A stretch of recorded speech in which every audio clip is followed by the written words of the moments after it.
연인들은 사랑하는 이에게 자신의 사랑을 고백합니다. 결혼하는 신랑 신부도 평생 사랑하고 살겠다고 자신의 약속을 여러 사람 앞에서 고백하지요. 어제는 김맹순 집사님 아들 태욱군 주례를 했는데 제가 그냥 까무라칠 뻔했습니다. 왜냐하면 신랑은 신부를 십자가 사랑으로 평생 사랑하겠냐 이렇게 물었더니 어찌나 크게 대답을 하든지 지붕이 떠나갈 뻔했고 제가 뒤로 자빠질 뻔했어요. 아마 그렇게 큰 소리로 약속한 고백한 신랑은 처음이었기 때문이죠. 아마 저도 그랬지만 여러분도 다 사랑의 약속을 고백하고 부부 생활을 하고 있어요.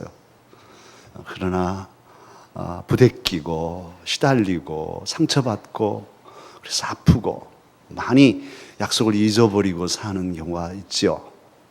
그래도 다시금 마음을 여미고 그때 그 약속을 기억하고 잘 지킨 그 고백을 지켜낸 부부는 노년에 자녀손들이 세배하는 그 세배를 받으며 흐뭇한 웃음을 웃고 행복할 것입니다.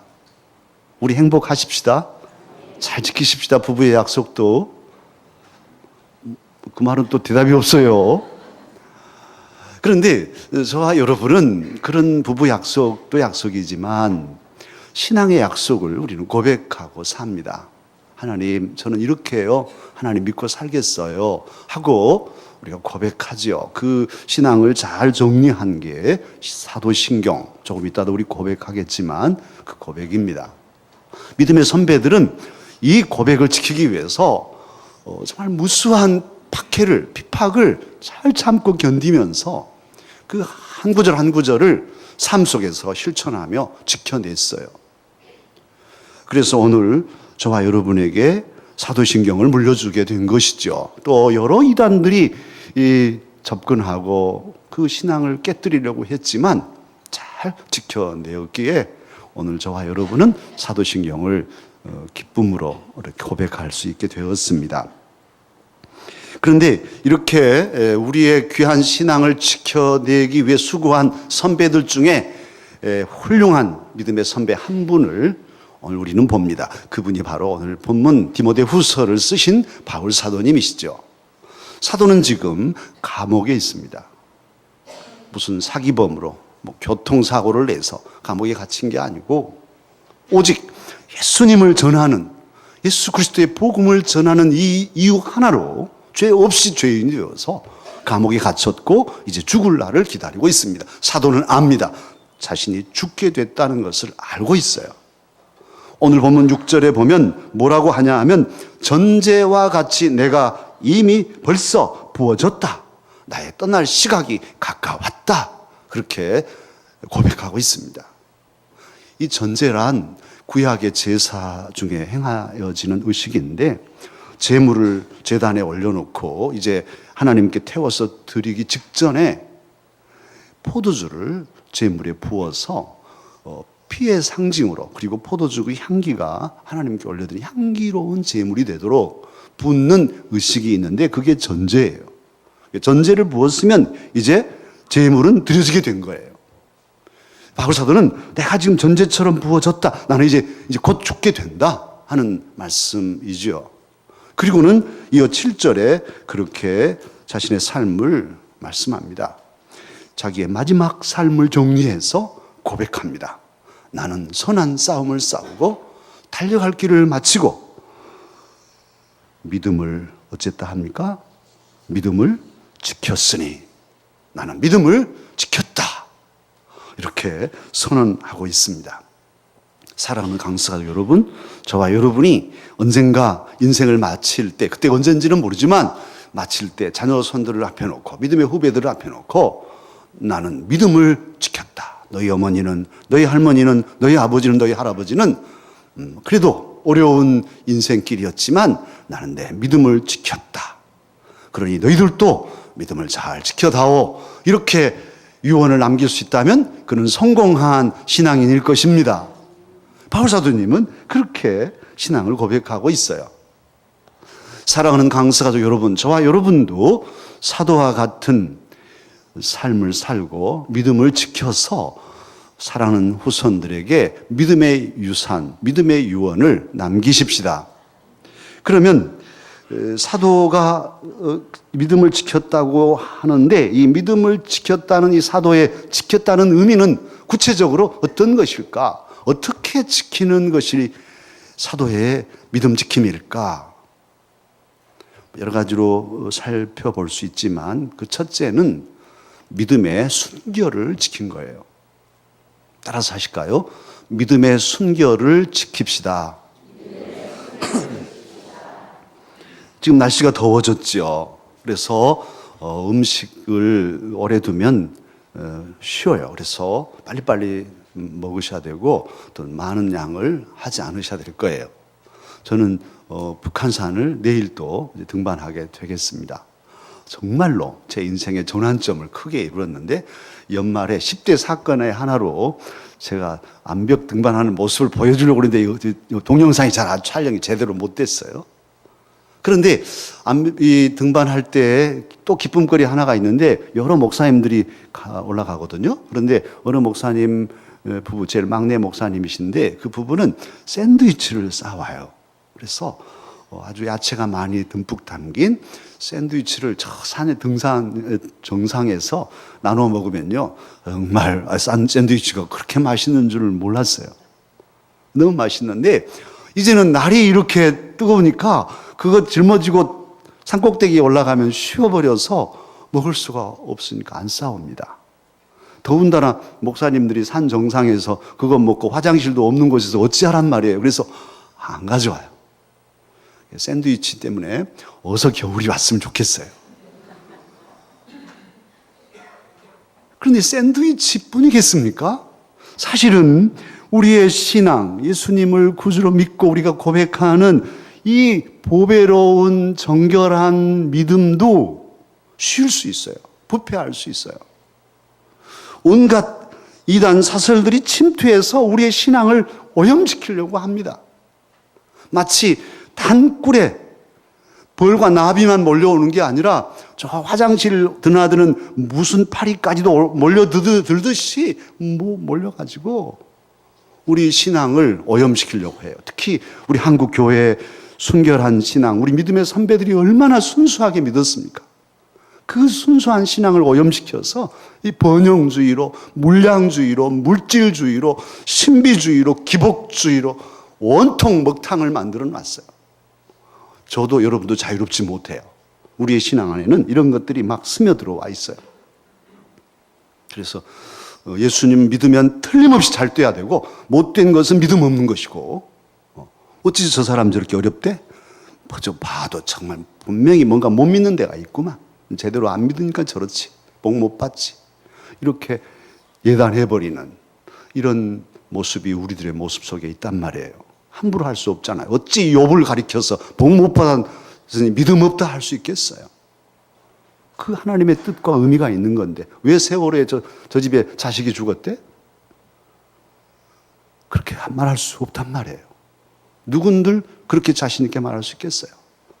근데 한국 교회에 우리들의 건강한 신앙에 이런 이단 사설과 잘못된 세상 풍조들이 들어와서 오염시키고 오도시켜서 진리의 근본을 훼손시켜서 원칙을 무너뜨리고 세상과 타협하게 하고 교회와 세상 양다리 걸치고 이것도 아니고 저것도 아닌 그리스도인을 만들려 한단 말이에요.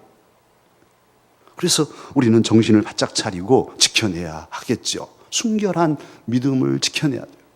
초대교회 때도 그랬어요. 초대교회 때 그렇게 순수한 마음으로 하나님을 믿는 그 공동체 안에 성경에는 가만히 들어온 사람이라고 말하는데 그런 사람들, 율법주의자들, 할례당들 이런 사람들이 들어와서 복음을 훼손시키고 건강한 신앙을 오도시켰어요. 사도들을 비난하게 만들고 교회를 어지럽히고 성도들을 잘못된 신앙으로 끌고 가려고 했단 말이에요. 그래서 심지어 유다서 1장 3절에 보면 단번에 주신 믿음의 도를 위하여 힘써 싸우라 하는 전투적인 용어로 격려하기까지 하였습니다.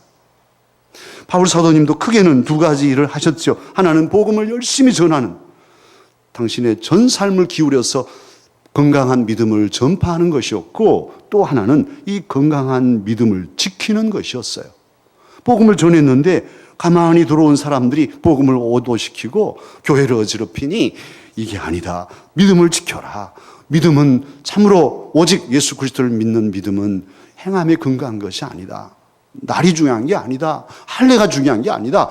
이런 것들을 다 글로 써서 전하고 했는데, 그게 바로 오늘 우리에게 남아있는 신약 성경 27권 중에 13권 바울 서신이 바로 그런 교회의 믿음을 지키기 위해 썼던 편지의 일부입니다. 사랑하는 강사 여러분, 저와 여러분도 주변에 다른 사람들이 어찌 하든지 간에 내 믿음의 밭에 잡초를 뽑아내십시다. 순결한 믿음 지켜내십시다. 또한 믿음을 지켰다. 바울 사도님 그러시는데 그 지켰다는 의미는 또 무엇일까요? 우리는 어떻게 믿음을 지켜야 할까요? 따라서 하십시다. 삶으로 믿음을 지킵시다. 개인의 신앙, 개인의 영적 자유를 어느 누구도 구속해서는 안 됩니다. 공동체 전체가 억압하고 통제한다면 그건 이단이에요. 강서교회, 여러분의 개인 가정을 무시하고 가정생활 하지 마라. 다 교회 와서 기도하고 다 물질도 다 교회에다 바치고 교회가 중요하다. 무슨 가정이 중요하냐? 부부생활 안 해도 괜찮아. 교회 봉사만 하면 돼. 이렇게 만약 가르친다면 이단인 거예요. 강서교회는 그런 교회가 아니죠. 여러분의 개인 삶이 행복해야 돼요. 여러분의 가정이 작은 교회입니다. 행복한 가정을 이루어야 합니다. 그리고 또 교회에 또 충성하는 이런 정말 건강한 신앙을 유지해야 돼요. 개인은 부속품 취급을 당하고 집단이 우선인, 나라가 이러는데 무슨 아무리 자식이 죽었다고 해도 나라가 위태로운데 무슨 데모한다고 야단이고 시끄럽게 하다니요. 이렇게 말하는 사람이 있다면 그 사람은 잘못된 사람. 만약 종교 지도자들이 그런다면 그 사람은 신앙의 기본도 모르는 사람일 거예요. 그건 이단이에요, 이단. 개인을 억압하고 위협하고 공동체에 꽁꽁 묶어서 가두는 집단은 사이비 집단들입니다. 건강한 교회는 그럴 리가 없어요. 저와 여러분은 철저히 개인적인 자기 주관에 의해서 자기 의지로 신앙을 결단하고 영적인 자유함을 가지고 하나님 앞에 나왔어요. 강서교회가 된 것도 공포심에 교회 안 나오면, 강서교회 안 나오면 죽을 것 같으니까 맞아 죽을까 봐서 나온 사람 없단 말이에요. 다 자유로 판단하고. 우리 교회는 또 등록해라 말하지 않잖아요. 가만히 지켜보고 또 이렇게 둘러보시니까 보시고 자기 마음에 맞는 그런 교회를 찾도록 기다려주고, 그러나 또 어느 때가 되면 그럼 등록하시겠습니까? 이렇게 말씀도 드리고 그러지요. 자유함을 인정하는 거예요. 오늘 저와 여러분이 고백하는 사도신경도 지난번에도 말씀드렸지만 그 문장 구조가 무엇이냐 하면 나는 이러이런 하나님을 믿습니다. 이렇게 고백한단 말이에요. 나는 전능하신 아버지 하나님 천지의 창조주를 믿습니다. 나는 그의 외아들 우리 주 예수 그리스도를 믿습니다. 나는 성령을 믿습니다. 누가요? 내가 믿습니다. 그렇게 고백하고 있어요. 예수님께서 나사로가 죽었을 때 그 누이들을 찾아가십니다. 마르다 너무너무 슬퍼서 예수님 왜 이제 오십니까? 그럴 때 나는 부활이요 생명이다. 나를 믿는 자는 죽어도 살겠고 무릇 살아서 나를 믿는 자는 영원히 죽지 아니하리니 이것을 네가 믿느냐? 그렇게 물으셨어요. 마르다 그때 대답합니다. 주여 그러하외다. 주는 그리스도시요 세상에 오시는 하나님의 아들이신 줄 내가 믿나이다. 내가 믿습니다. 내가 믿는다고 여성으로서 베드로의 고백보다 먼저 고백한 것이 마르다의 고백이에요. 그렇게 신앙을 고백했습니다. 그런데 사랑하는 강서가족 여러분, 우리 기독교 신앙은 이렇게 철저히 개인적인 결단으로 시작하지만 여기서 머물면 또 문제예요.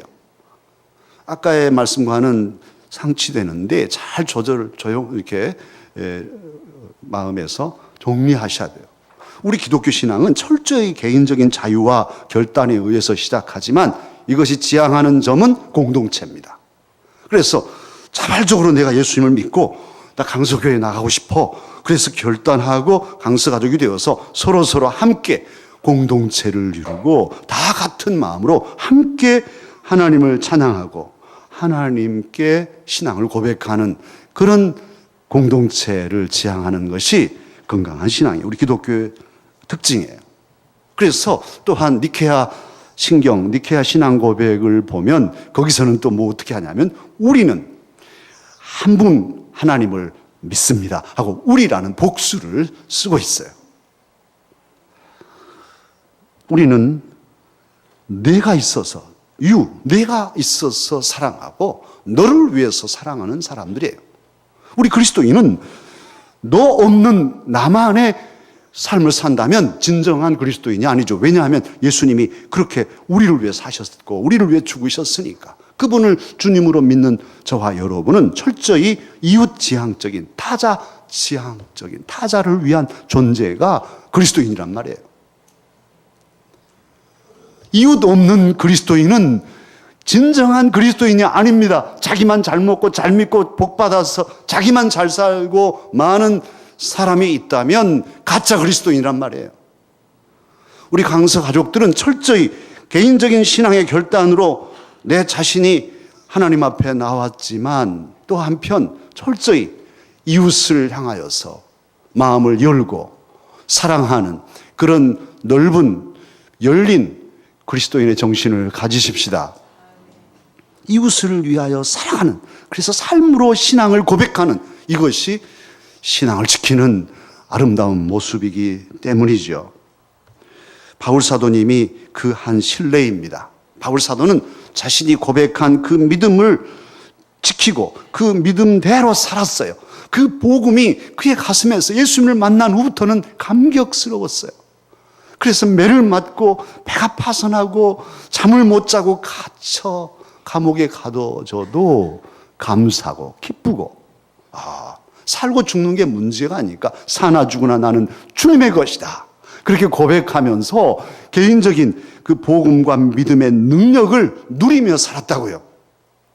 그렇게 자기 자신이 개인적인 영적 자유를 자족함으로 누렸을 뿐 아니라 거기서 그치지 않고 이제 이 기쁨과 이 은혜를 그가 예수님을 믿은 그 즉시부터 전하기 위해서 예수님을 전해서 다른 사람도 나처럼 이 구원의 은혜를 누리고 행복하도록 전도하는데, 복음을 전하는데 일생을 바쳤습니다. 그는 가는 곳마다 교회를 세웠고 그 교회가 건강한 교회가 되도록 헌신의 힘을 다했어요. 사람을 살려내는 이 일에, 이웃을 사랑하고 이웃을 살려내는 일에 자신의 신앙 고백을 실천한 것이죠. 할렐루야.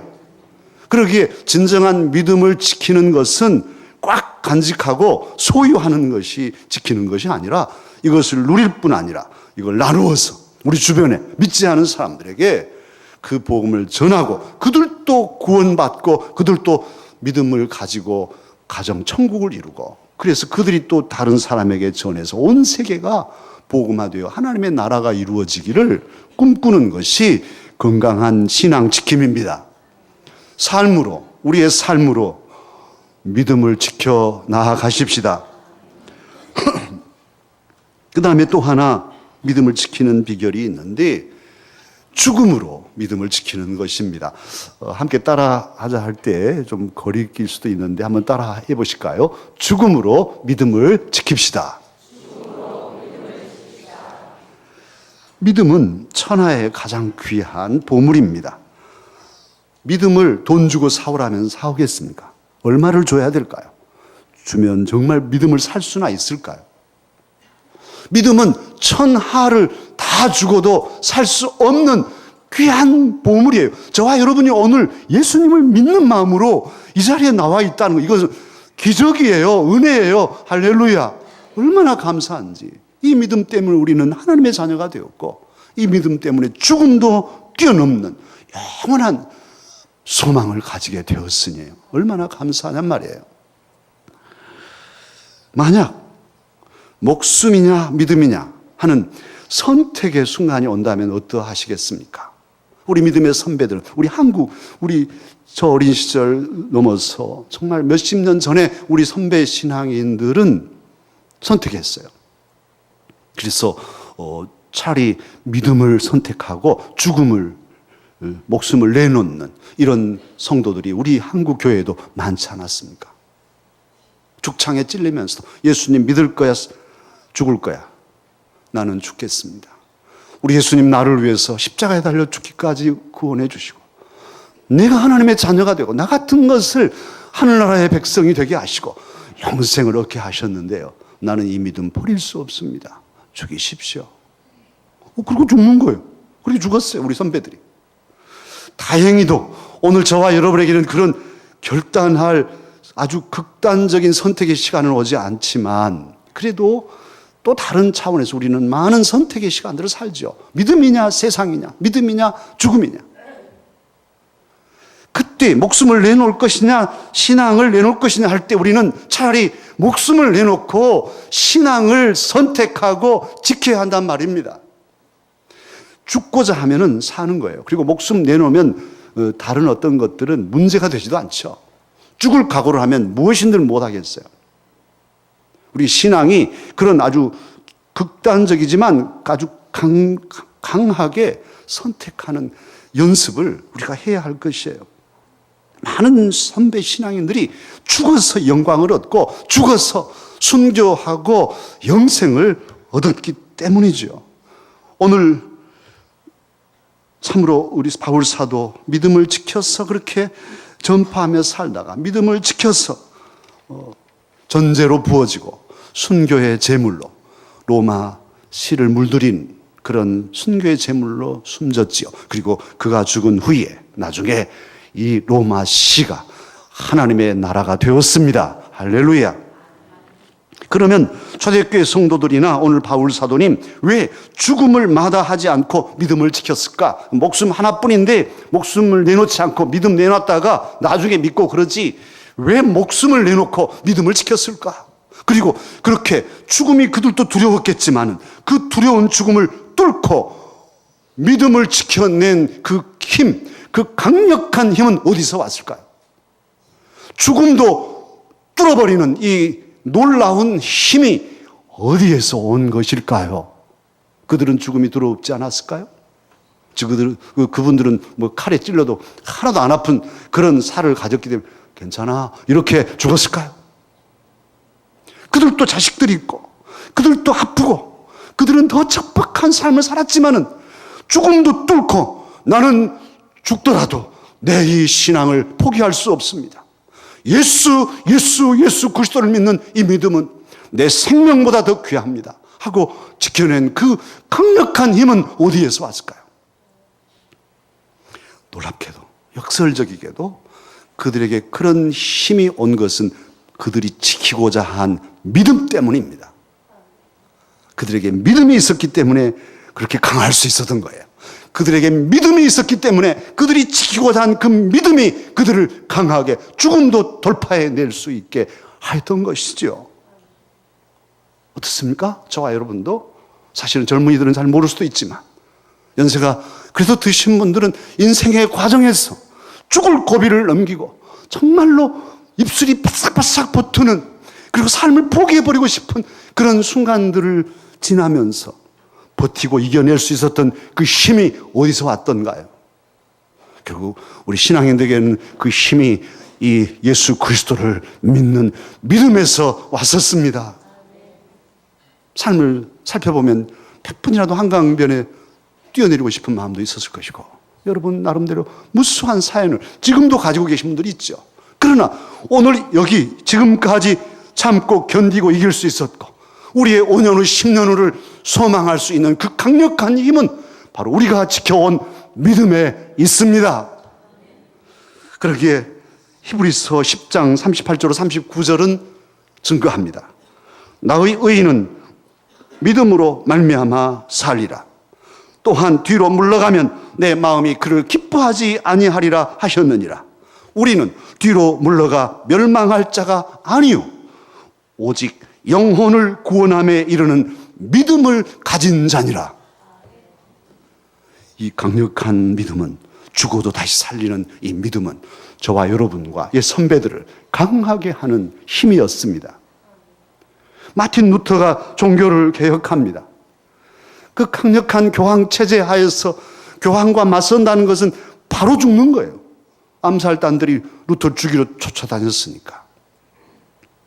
죽을 줄 뻔히 알면서 그가 일어나서 비텐베르크 성당에 95개 조항의 항의문을 걸고 종교개혁을 시작했던 그 힘, 그로 죽음도 각오하고 일어서게 했던 그 힘이 어디서 왔습니까? 로마서를 강의하던 마틴 루터, 로마서 1장 17절, 복음에는 하나님의 의가 나타나서 믿음으로 믿음에 이르게 하나니 기록된 바 오직 의인은 믿음으로 살리라 함과 같으니라. 오직 의인은 믿음으로 살리라. 하박국 선지의 말씀을 인용한 이 바울 사도님의 서신서를 읽고 그냥 일어나서 우리가 사는 것은 믿음으로 산다, 오직 믿음하고 일어선 것이죠. 믿음이 그를 그렇게 강하게 하였습니다. 그리고 믿음을 지켜 죽고자 했던 마틴 루터는 죽지 않고 살아서 우리의 신앙, 오늘 이렇게 개신교의 신앙을 전수하는데 큰 몫을 감당하였습니다. 할렐루야. 사랑하는 강사 여러분, 저와 여러분이 지킬 이 믿음은 하찮은 것이 아닙니다. 정말 선배들의 피가 배어 있고 구절구절마다 우리의 생명이요, 우리의 능력이요, 세상을 이길 힘이 들어 있습니다. 우리는 고백하지 않습니까? 나는 전능하신 아버지 하나님, 천지의 창조주를 믿는다고 우리는 고백했어요. 그 아들 예수님이 이 세상에 사람의 몸을 입고 오신 것도 사랑인데 십자가에 달려서 그 수치를 감당하시고 피 흘려 죽어주시고, 그 주님이 죽음의 권세를 깨뜨리시고 부활 승천하셔서 이제 다시금 우리를 온전히 구원하기 위하여 오실 것입니다. 그날은 예수를 믿지 않는 자들에게는 심판이겠지만 저와 여러분에게는 완전한 구원의 날이 될 것입니다. 이걸 우리는 믿고 소망하며 삽니다. 죄 사함을 믿고 성령님 보혜사셔서 우리를 도우시는 것을 믿고, 보편적인 우리 공교회, 우리 교회들 모든 여러 전 지구에 있는 모든 동서, 옛날, 지금, 앞으로의 모든 교회를 믿는 믿음으로, 또 우리의 썩을 몸이 변형되어서 영원한 몸으로 부활할 것을 믿으면서 영생을 믿으며 살아간단 말입니다. 이거 하나하나가 다 보석 같은 귀한 고백들이에요. 우리는 이 신앙의 내용을 굳게 지켜 살아가십시다. 잘 지켜 살고 잘 지켜 죽으면 어떤 결과가 있습니까? 오늘 바울 사도님, 이제후로는 나에게 의의 면류관이 예비되었으므로 내게만 아니라 주의 나타나심을 사모하는 모든 자에게도다, 이렇게 말씀하시잖아요. 저와 여러분도 믿음을 지키면 언젠가 의의 면류관을 쓰게 될 것입니다. 그리고도 이 세상을 살아가는데 이 믿음을 지키면 힘이요, 능력이요, 또 세상에 휩쓸리지 않는 그런 올곧은 그리스도인의 삶을 살게 하는 힘이 될 것입니다. 사랑하는 강사 여러분, 우리가 믿음을 지키면 믿음이 우리를 지켜줄 것입니다. 이번 주 기도 공부에 73세 목사님 간증이 실렸어요. 그분은 여수 경호교회 은퇴 목사님이십니다. 이분은 은퇴하시고 시골교회 목사님이라 은퇴해도 노후가 보장되지 않잖아요. 그래서 주유원을 하고 있어요. 주유소에서 종업원 노릇을 해요. 73세 할아버지 목사님이. 그런데 이분이 2012년 3월 16일 날 43살짜리 아들이 죽었어요. 갑자기 쓰러져서 병원에 실려갔는데 그대로 죽었어요. 그 아들이 목사였습니다. 큰 교회 부목사였는데 자기 교구에 개업 감사 예배를 드리는 가정에 예배 인도하면서 설교하던 중에 쓰러져서 그대로 죽었어요. 어린 것들을 남기고 아내와 함께 남기고 죽었어요. 얼마나 마음 아파요. 사실은 우리 부목사님들이 고생 많죠. 우리 교회만 말고. 우리 부목사님들은 제가 6시 전에 다 퇴근하게 하고 저는 아마도 그냥 가게 합니다. 여러분, 우리 부목사님도 죽지 않나 이러지 마십시오.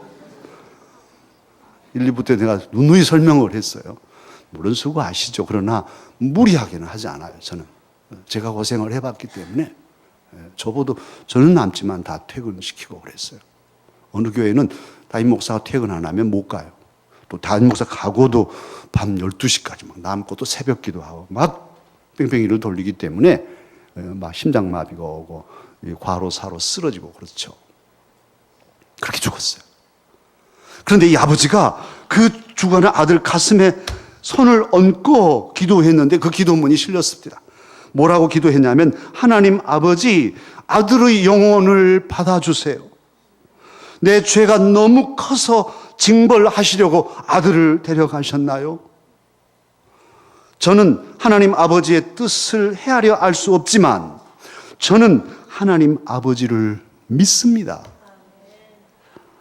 하나님 아버지, 그렇지만 아들에 대하여 짠하고 아프고 아쉽고 미안한 마음을 감당할 수 없습니다. 저도 아버지 집으로 데려가 주세요. 먼저 데려가신 내 아들과 함께 거기서 살게 해주세요. 나 차라리 데려가 주십시오. 그렇게 죽은 아들 가슴에 손 얹고 기도했더라고요. 얼마나 통탄하겠어요. 믿음의 대, 사명의 대를 이은 목사 아들이 44살 펄펄 날아간 아들이 퍽 쓰러져 죽었으니, 우리 김창희 선교사 42살에 죽었는데 제 가슴이 면도칼로 아주 갈갈이 찢는 그 아픔, 정말 헤아릴 수 없어요. 얼마나 아프던지. 형, 나 죽기 전에 한번 와주세요. 선교지 오라고 한번 와주세요 했는데, 너 살았을 때 못 가고 너 죽어 내가 장례 치르러 가냐? 정말 당해보지 않으면 모를 거예요. 이 아버지 그렇게 기도하는데 갑자기 하나님께서 영상을 보여주더라고요. 환상이 한순간이지만 아들하고 살아갔던 지난날에 그 즐거운 그런 영상들이 다 스친 거예요. 그래서 다시 고백했어요. 하나님 아버지, 지난 날들이 모두 하나님 아버지의 은혜였지요. 감사합니다. 이 절박함도 하나님 아버지가 주신 최상의 은혜임을 믿습니다. 그렇게 하고 일어선 거예요. 정말 비통하고 아프고 그립고 생각하면 미안하고, 목사 아들에게, 가난한 목사 아들로 태어나서 어렵게 공부하고 목사가 됐을 텐데 말이죠. 얼마나 힘들었으면 그렇게 쓰러져 죽냐 생각하면 기가 막힐 것이고, 말로는 위로되지 않고 무엇으로도 채워지지 않는 자식 잃은 부모의 가슴을 메꿀 데가 없었답니다. 그러면서 세월에 그 가족들 생각을 하시더라고요. 그런데 그럼에도 불구하고 그는 그렇게 간증을 마무리하고 있었어요. 저는 이겼습니다. 저는 힘을 냈습니다. 그러나 내가 이긴 것이 아닙니다. 내가 힘이 있는 것이 아닙니다. 만민에게 생명과 호흡을 주시는 하나님 아버지의 은혜입니다. 저는 357장 찬송 후렴을 이렇게 부릅니다 하면서 그 가사를 썼는데요. 그 가사가 뭐냐면, 믿음이 이기네, 믿음이 이기네, 주 예수를 믿음이 온 세상 이기네. 함께 할까요? 믿음이 이기네, 믿음이 이기네, 주 예수를 믿음이 온 세상 이기네. 세상에 악한 풍조가 있고 여러 가지 시련, 질고 슬픔, 아픔들이 많죠. 그러나 그 모든 아픔이 없어서가 아니라 있지만은, 죽음도 있지만 그걸 뚫고 그래도 버티고 쓰러지지 않고 전진할 수 있는 그 강력한 힘은 예수를 믿는 그 믿음에 있다는 거예요. 세월호의 슬픔을 뚫고 이길 수 있는 힘도 오직 예수님을 믿는 믿음밖에 없습니다. 사랑하는 강사 여러분, 믿음을 지키십시다. 힘써 믿음을 지키십시다. 삶으로 그리고 죽음으로 믿음을 지켜내십시다. 그러할 때 우리가 지킨 그 믿음이 우리에게 힘을 주고 우리를 지켜낼 것입니다. 기도하겠습니다.